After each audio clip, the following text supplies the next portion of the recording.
The number 3 engine had seized somewhere over Romania, and now it sat frozen, propeller feathered, oil streaking back along the fuselage in a black ribbon that ended in fat drops hitting Ukrainian soil. The B-17 sat in wheat, not at the edge of a field, dead center, 100 yards from anything resembling a road, gear sunk 4 inches into soft black earth that had no business supporting 36,000 pounds of aluminum and steel. The right main tire had already begun to settle. 2 ruts stretched behind the bomber like scars, running 300 feet back to the point of first contact where the wheat lay flat and torn in a wide swath that any farmer would recognize as catastrophic. Steam curled from the number 1 engine cowling. The number 4 engine ticked and pinged as metal contracted against metal, cooling unevenly, the way radials do when they've been run past their tolerances for too long. The number 2 engine, the only one still producing power when the pilot cut it on the ground, leaked a thin stream of hydraulic fluid from its accessory section, pooling in the nacelle and dripping from the cowl flaps onto dirt that had never seen anything heavier than a Soviet tractor. 10 men stood under the left wing. The pilot, a first lieutenant from somewhere in the Midwest, the records give his rank but sources conflict on his hometown, had his hands on his hips and his crush cap pushed back, staring at the number 3 engine like it owed him money. His co-pilot crouched near the right main gear, checking whether the strut had bent on landing. It hadn't, which qualified as the single piece of good news available in the summer of 1944 in a wheat field, roughly 60 miles from anything that appeared on their escape maps. The navigator had already done the math.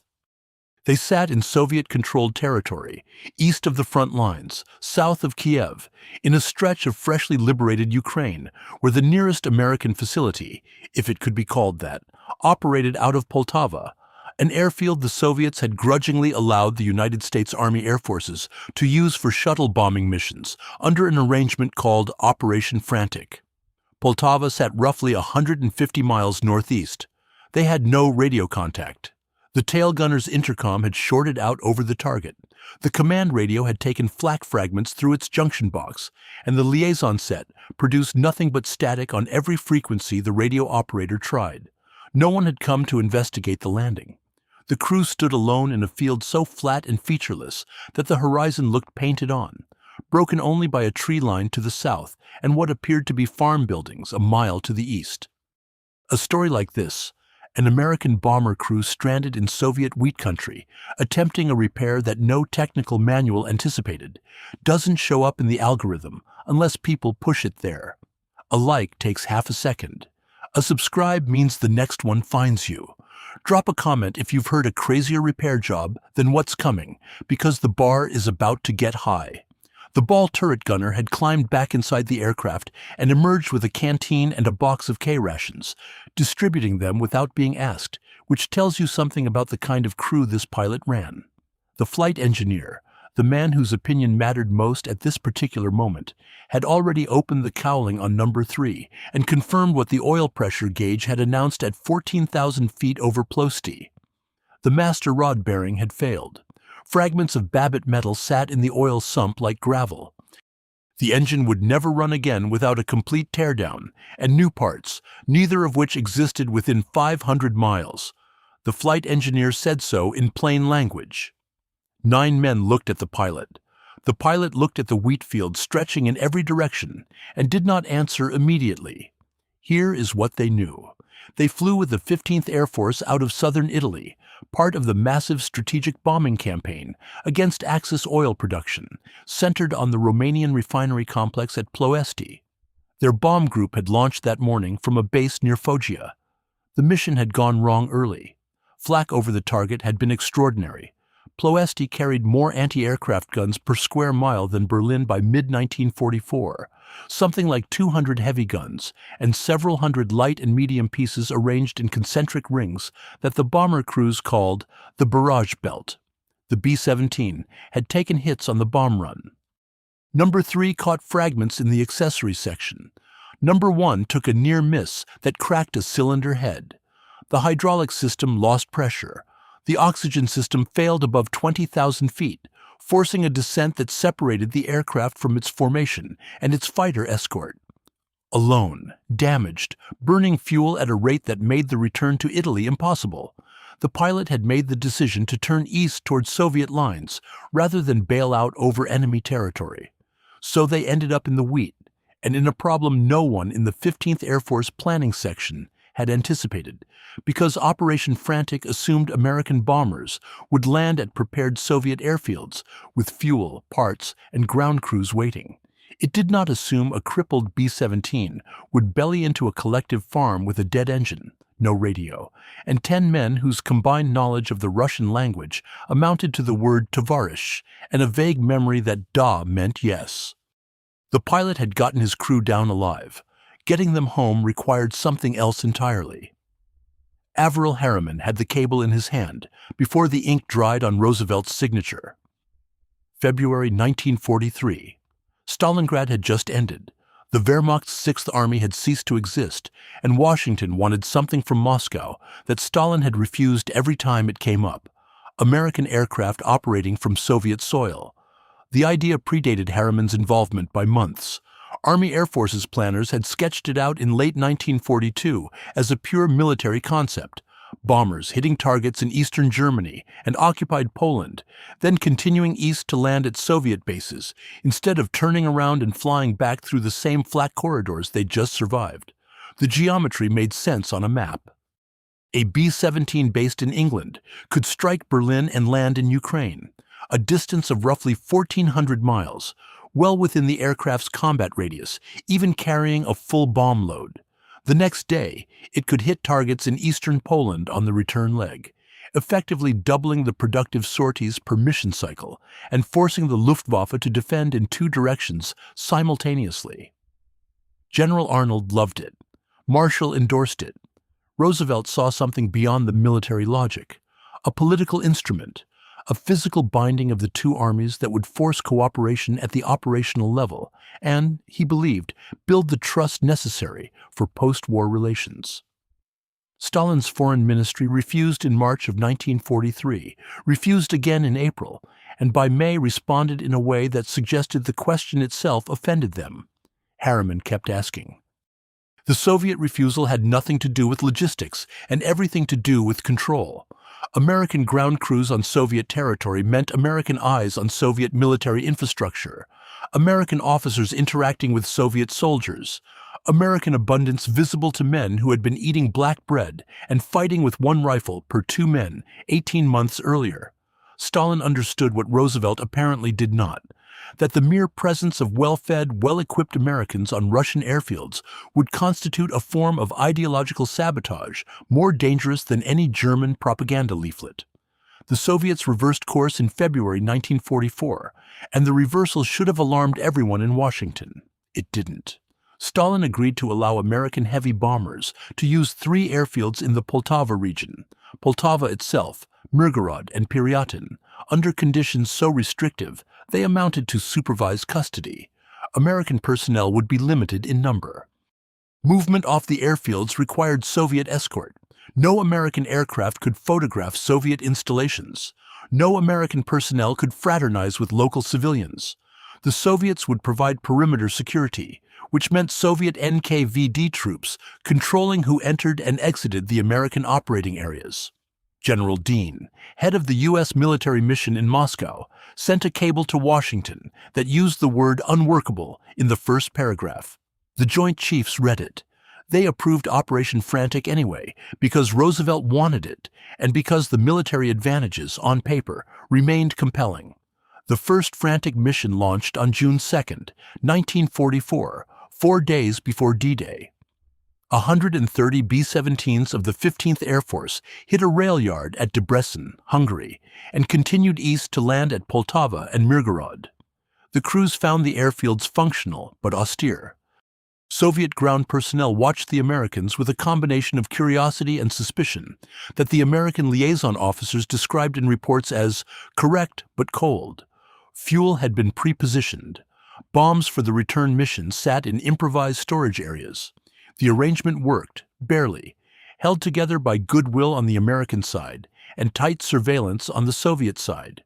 General Eaker, commanding the Mediterranean Allied Air Forces, flew the lead aircraft and pronounced the mission a success. He left Poltava after 2 days. What happened next proved General Dean right. On the night of June 21st, 1944, 19 days after the first Frantic mission, the Luftwaffe hit Poltava with a raid that remains one of the most devastating single attacks on American air power in the European theater. German He-111 bombers, guided by a reconnaissance aircraft that had tracked the American formation all the way from Hungary, struck the field at 30 minutes past midnight. 73 B-17s sat on the ground, parked wingtip to wingtip, because the Soviets had refused American requests to build dispersal revetments. The Germans dropped fragmentation bombs first, then incendiaries. The attack lasted 2 hours. Soviet anti-aircraft defenses, which the Soviets had insisted on controlling exclusively, rejecting American offers to supplement them, fired wildly and hit nothing documented. 47 B-17s burned. The fuel dump exploded. The bomb storage area detonated in a chain reaction that cratered the eastern taxiway. American personnel who survived the raid described Soviet night fighters taking off during the attack, circling the field once and landing again without engaging. One American officer's after-action report noted that Soviet controllers had refused to relay the incoming raid warning from their own radar stations until the bombs had already begun falling. The report does not speculate on whether this constituted incompetence or policy. The records don't say. What they do say is that Washington's response to the Poltava disaster revealed the gap between Roosevelt's diplomatic fantasy and the operational reality his airmen inhabited. Roosevelt expressed concern. The Soviets offered regret. The Luftwaffe had already moved on to other targets. Operation Frantic continued in diminished form through September of 1944, running a total of 7 shuttle missions, a fraction of what planners had envisioned. The grand strategic partnership that Roosevelt imagined would emerge from shared airfields produced instead a catalog of Soviet obstruction, mutual suspicion, and burned aluminum. The crew in the wheat field knew none of this political architecture. Poltava existed, it had fuel, and it sat 150 miles away across terrain they could not cross on foot in any reasonable time frame, with no vehicle, no map of local roads, no way to communicate with anyone who might help, and no reason to believe the Soviets would welcome them if they arrived. The flight engineer had given his verdict on engine number 3. The pilot needed a different answer. Colonel Alfred Gruether stepped off a C-47 at Poltava on April 15, 1944, and found an airfield that hadn't been maintained since the Germans abandoned it during their retreat. Craters pocked the single runway. The control tower had no roof. Hangars stood as skeletal frames, stripped of sheet metal by locals who needed building material more than the Red Air Force needed facilities it couldn't staff. Gruether commanded the advance party, roughly 200 American engineers, maintenance specialists, and communications personnel authorized under the Frantic Agreement to prepare the 3 Ukrainian bases for heavy bomber operations. They had 10 weeks before the first mission. What those engineers accomplished in that window illustrates the thing the Soviets found most unsettling about their American guests. Not the bombers, the logistics. American construction battalions laid down pierced steel planking over the existing runway at Poltava, extending it to 6,000 feet. They graded and rolled a secondary strip at Mirgorod. They built fuel storage for 500,000 gallons of aviation gasoline, shipped by rail from Iranian ports through the Persian corridor. American fuel, moved on American trucks, stored in American bladder tanks, because Soviet avgas didn't meet the octane requirements of the Wright R-1820 radial engines that powered the B-17. They erected a bomb dump. They installed a communications shack with American SCR-270 radio sets capable of reaching 15th Air Force headquarters in Bari. They built a mess hall that served American rations. A field hospital went up with American medical equipment and an American flight surgeon. The Soviets watched all of it arrive and said very little. What they did do, and this mattered enormously on the night of June 21st, involved the things they refused to let the Americans build. Dispersal revetments topped the list. standard American practice at every heavy bomber base in England and Italy, called for earthen blast walls separating parked aircraft by at least 100 feet, ideally more. The engineering wasn't complicated. Bulldozers push dirt into U-shaped berms, aircraft park inside them, and a single bomb hit destroys one airplane instead of 6. Gruether's engineers requested permission to construct revetments at all 3 fields.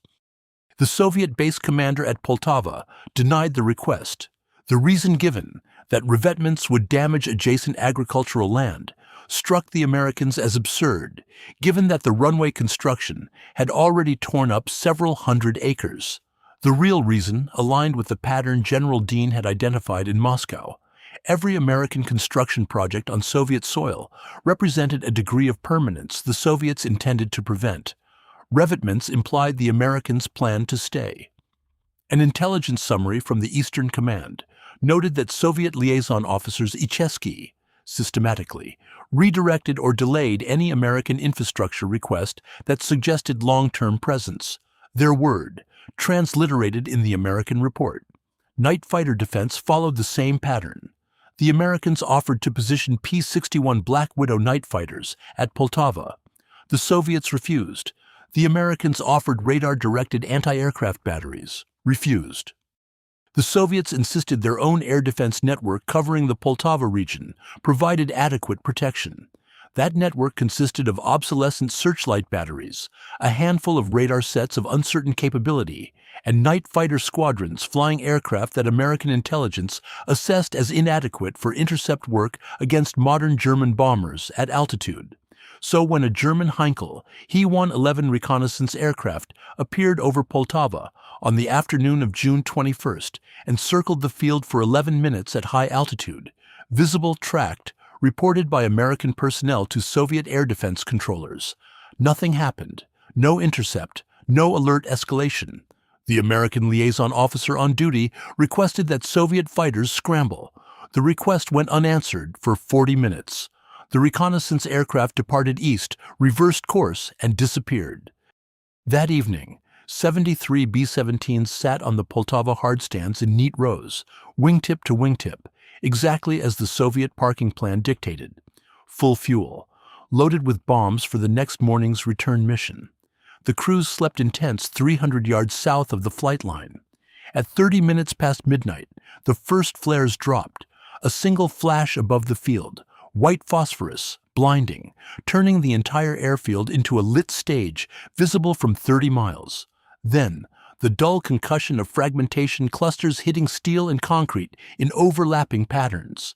The German strike force numbered roughly 75 HE-111s and Junkers Ju-88s, arriving in waves timed at 15-minute intervals. The first wave dropped anti-personnel fragmentation to suppress ground crews and defense positions. The second dropped incendiaries directly on the parked bomber lines. Aviation gasoline ignited in columns of orange fire that rose 200 feet and threw shadows across the wheat fields surrounding the base. American ground personnel ran for slit trenches that their own engineers had dug over Soviet objections. Soviet anti-aircraft guns fired continuously and struck no documented attacker. Soviet night fighters, 3 of them, according to the American after-action report, took off, orbited once, and landed. The attack continued for 90 minutes. 43 B-17s burned to destruction on the ground. The fuel dump produced a fireball that consumed 1,500 tons of aviation gasoline. The bomb storage area detonated sympathetically and destroyed the eastern taxiway. 3 American personnel died. The toll stayed low only because of those slit trenches, American trenches, dug by American engineers against Soviet wishes. General Eaker, informed by cable the following morning, responded with a single-line message requesting immediate authorization to deploy American night fighters and anti-aircraft units to all 3 Frantic bases. The Soviets denied the request within 48 hours. 14. That number represents the total American supply requests submitted through Soviet channels at Poltava between June and August of 1944 that received approval without modification, delay, or outright denial. 14 out of 173, an 8% approval rate. worse than the 8th Air Force's loss rate over Schweinfurt, and considerably less productive. The American logistics system that fed the global war effort in 1944 operated on a principle so fundamental that no one in the War Department thought to articulate it. If a man on the ground needed a part, he filled out a requisition, and the system delivered it. The speed varied. A spark plug for a right radial might arrive from a depot in North Africa in 3 days. A replacement propeller assembly might take 2 weeks from the States. A complete engine, crated, preserved, ready for installation, could move from a storage facility in Abadan, Iran, through the Persian corridor, across Soviet rail lines, and into Poltava in roughly 3 weeks if everything connected. The system had redundancy built into its bones.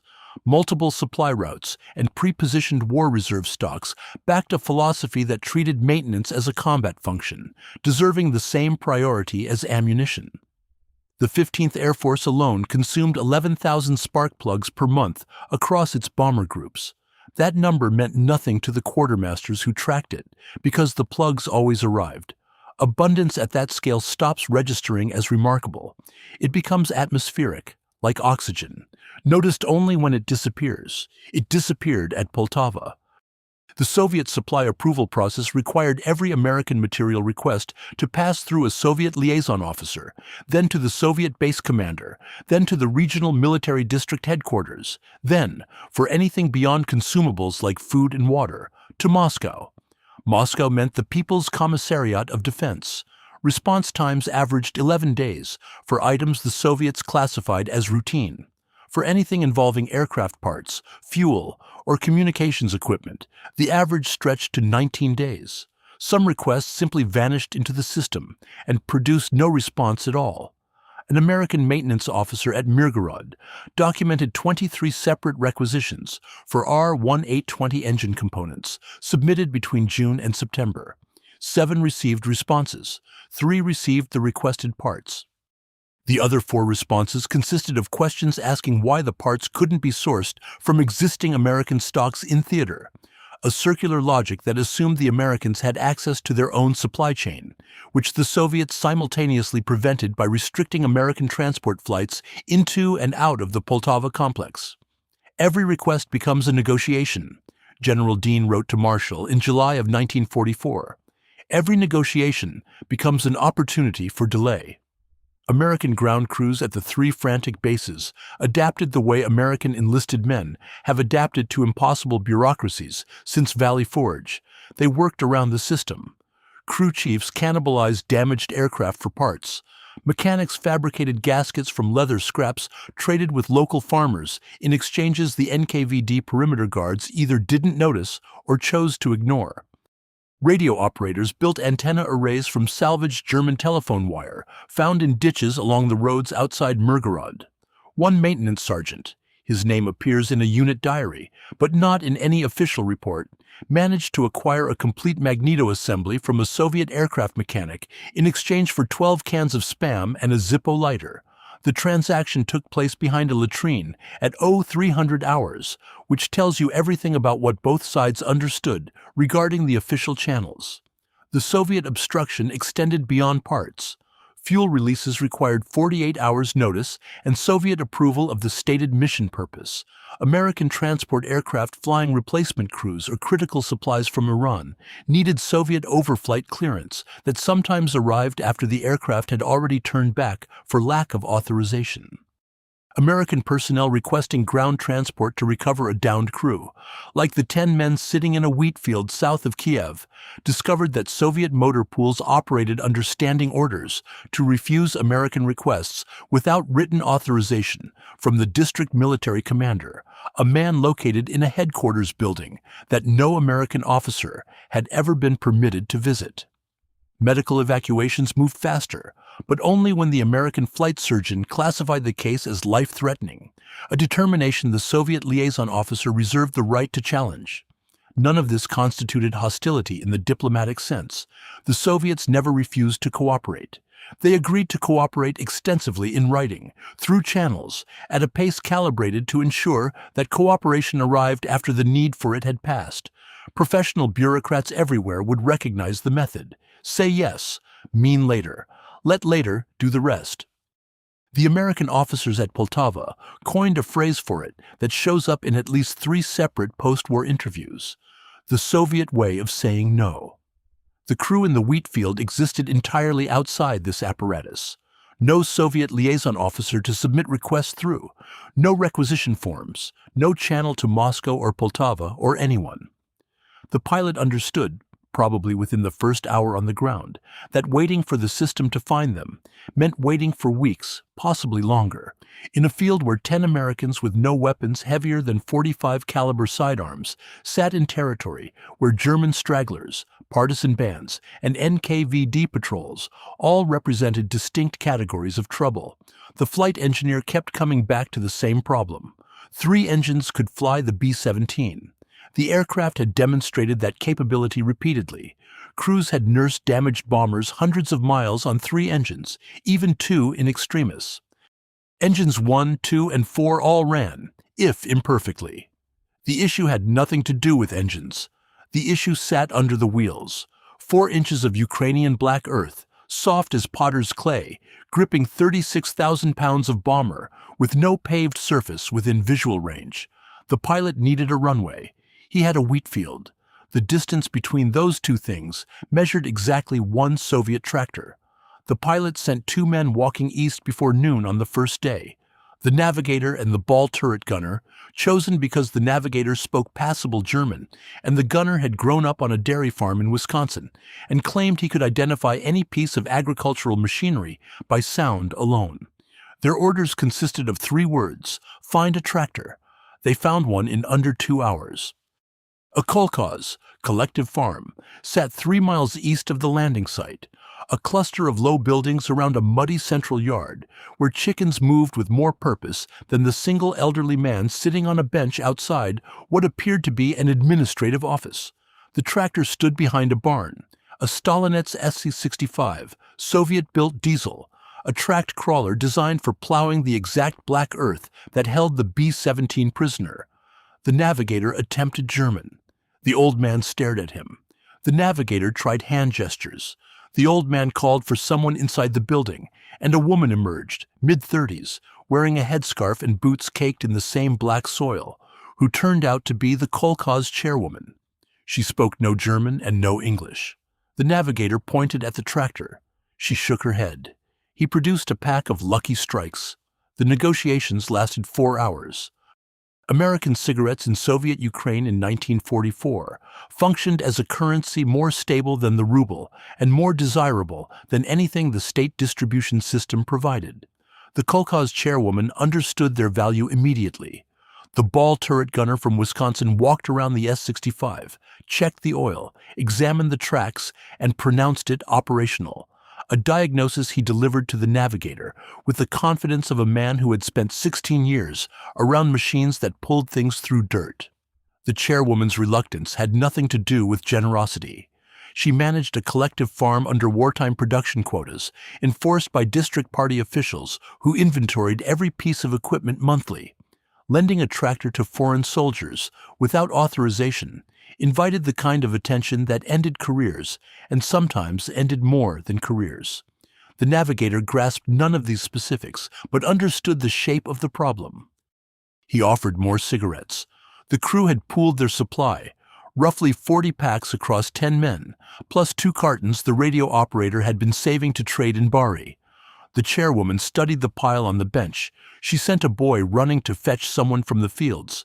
The someone turned out to be the kolkhoz mechanic, a wiry man missing 2 fingers on his left hand, who looked at the cigarettes, looked at the Americans, and grinned. By late afternoon, the mechanic drove the S-65 across 3 miles of field roads to the B-17. The pilot met them at the nose of the aircraft and spent 10 minutes walking the mechanic around the bomber, pointing at wheels, pointing at the ground, miming the act of pulling. The mechanic nodded once, backed the tractor into position, and the crew rigged a tow chain from the crawler's hitch to the B-17's nose gear, using cargo straps and a length of steel cable scavenged from the bomb bay shackle releases. The flight engineer objected to the angle of pull. The mechanic adjusted without being asked, reading the stress geometry, the way a farmer reads soil, by feel, and by the particular way metal sounds when it takes load wrong. They got along fine, one crew member stated in a post-war interview, didn't share a word of language between them. The tractor pulled the B-17 400 yards to a stretch of ground the pilot had identified during a walking survey of the surrounding terrain. A dirt road running roughly north-south between two wheat fields, packed hard by years of cart traffic, straight for approximately 2,000 feet. Not enough for a normal takeoff roll. Enough for a B-17 running light, stripped of bombs, carrying minimum fuel, with 3 engines at full military power and prayers substituting for the 4th. The crew spent the next morning reducing weight. Ammunition went first. 50 caliber rounds pulled from the turret feeds and stacked beside the road in boxes, the kolkhoz mechanic eyed with professional interest. The ball turret itself stayed, too heavy to remove without a hoist and too complex to disconnect from its hydraulic drives in field conditions. Flak jackets, oxygen bottles, the Norden bomb sight. The navigator removed it personally and smashed the optical assembly with a rock per standing orders regarding the site's classified status. Every removable panel, every spare tool, every piece of personal equipment beyond what the crew could carry in their flight suits went into a pile beside the road. The flight engineer estimated they shed roughly 2,200 pounds. Combined with the reduced fuel load, they carried only enough to reach Poltava, maybe 200 gallons total across the wing tanks. The aircraft sat at approximately 28,000 pounds gross weight, light for a B-17. Still heavy for a dirt road. The pilot started engines 1, 2, and 4 at 0600 on the second morning. Engine 2 coughed, caught, ran rough for 30 seconds, then smoothed. The kolkhoz mechanic sat on his tractor 50 yards off the road and watched. The chairwoman stood beside him. 3 children perched on a fence rail. The pilot held brakes, ran all 3 engines to full power, and released. The B-17 rolled, slowly. Dirt compressed under the main gear, and the aircraft shuddered as the wheels found every rut and depression in the road surface. 500 feet, 700. The tail came up, 1,000 feet, and the airspeed indicator showed 80 miles per hour, 30 short of normal rotation speed, but the road ran out in another 800 feet, and the pilot pulled back on the yoke at 1,200. The B-17 lifted off the dirt road in a shallow climb that cleared the tree line at the road's end by what the co-pilot later estimated as 15 feet. 3 engines hauled 28,000 pounds into Ukrainian sky. The kolkhoz mechanic watched until the aircraft disappeared south, then drove his tractor home. 7. Total shuttle bombing missions flown under Operation Frantic between June and September of 1944.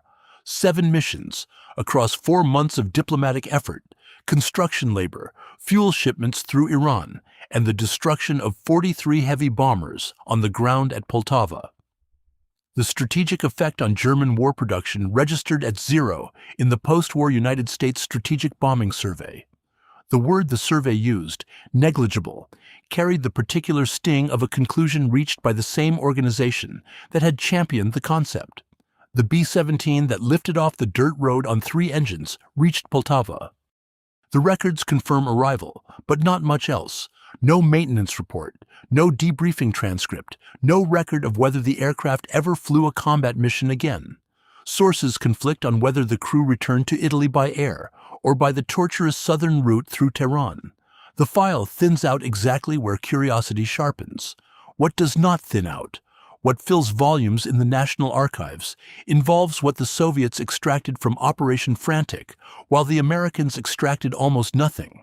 Soviet technical intelligence teams at all 3 bases conducted detailed inspections of every American aircraft that landed, photographing engine installations, instrument panels, radio equipment, and the Norden bomb sight installations on aircraft whose crews hadn't thought to cover them.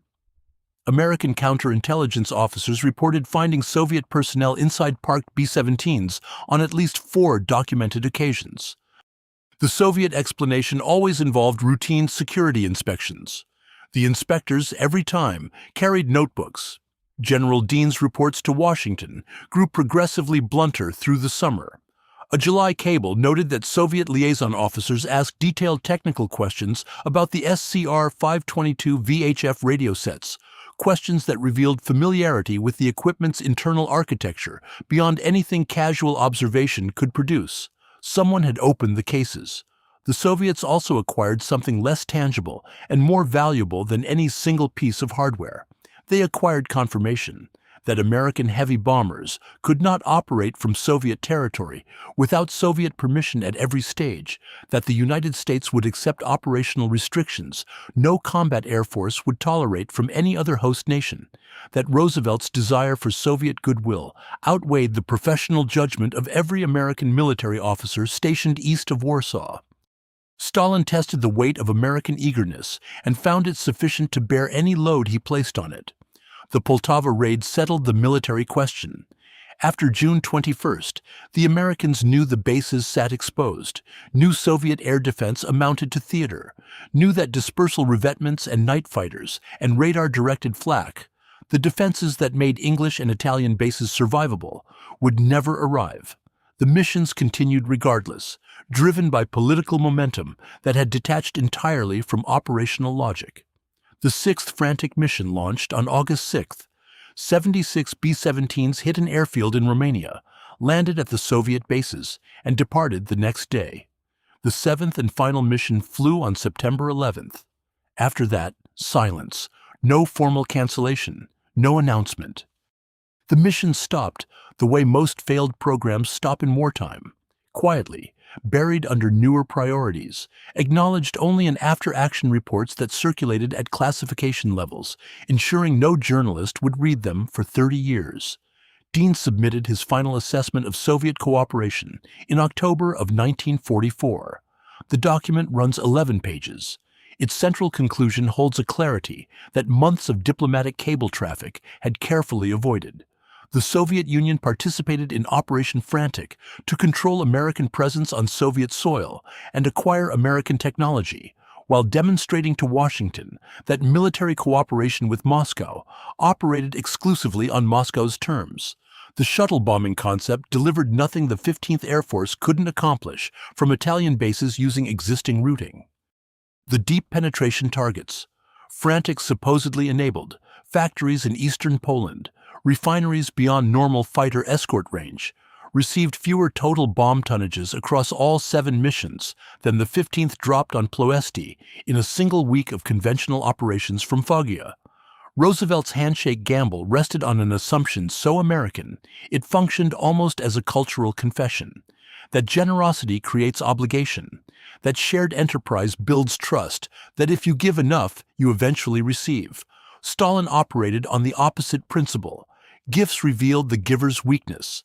Concessions measured how much further the conceding party could be pushed.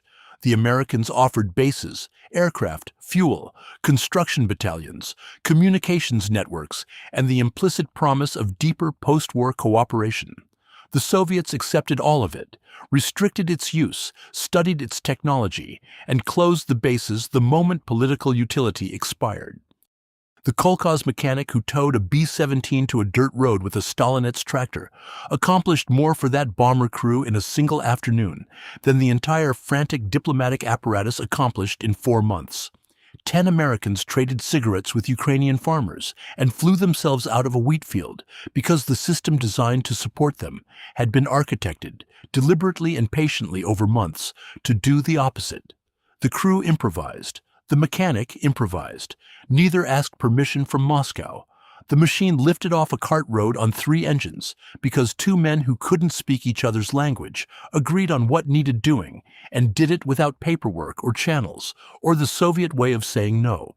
The American officers who served at Poltava carried something home with them that mattered more than any bombing assessment or diplomatic cable.